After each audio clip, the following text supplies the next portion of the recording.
نگراں وزیر اعظم انوار الحق کاکڑ نے کہا کہ اچھے مواقع کی تلاش میں بیرون ملک جانا کوئی بری بات نہیں ہے۔ ہارورڈ یونیورسٹی امریکہ کے طالب علموں سے ملاقات میں نگراں وزیر اعظم نے گفتگو کرتے ہوئے کہا، کوئی نوجوان اگر اچھے مستقبل کے لیے امریکہ، یورپ یا کسی اور ملک میں جاتا ہے تو یہ مثبت چیز ہے جس کی ہمیں حوصلہ افزائی کرنی چاہیے۔ انہوں نے کہا کہ نوجوانوں کے بیرون ملک جانے کو برا نہیں سمجھتا، مگر میرے بیان کو گزشتہ 2 روز سے شدید تنقید کا نشانہ بنایا جا رہا ہے۔ باہر جانے والا نوجوان خاندان کی روزی روٹی کا سبب بنتا ہے اور ترسیلات زر کے ذریعے ملک کی معیشت میں بھی اپنا حصہ ڈالتا ہے۔ پی ٹی آئی پارلیمنٹیرین کے سربراہ پرویز خٹک نے دعویٰ کیا ہے کہ عمران خان فوج کے خلاف انقلاب لانا چاہتے تھے۔ جنرل ریٹائرڈ قمر جاوید باجوہ نے ہمارا بہت ساتھ دیا تھا لیکن آخر میں ہاتھ کھڑے کر دیے۔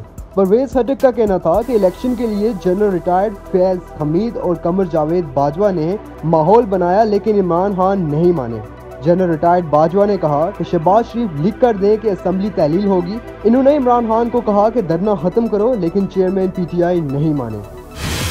پیپلز پارٹی کے سینئر رہنما خورشید شاہ نے بجلی کی فی یونٹ میں 15 روپے کمی کی تجویز دے دی۔ اپنے بیان میں انہوں نے کہا کہ پی ڈی ایم کی اتحادی حکومت فی یونٹ میں 4 روپے کمی کر سکتی تھی لیکن یہ نہیں ہو سکا۔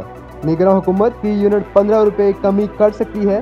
بجلی کی فی یونٹ میں 15 روپے کمی اب بھی ممکن ہے، ایسا نہیں کہ فی یونٹ میں کمی نہیں ہو سکتی۔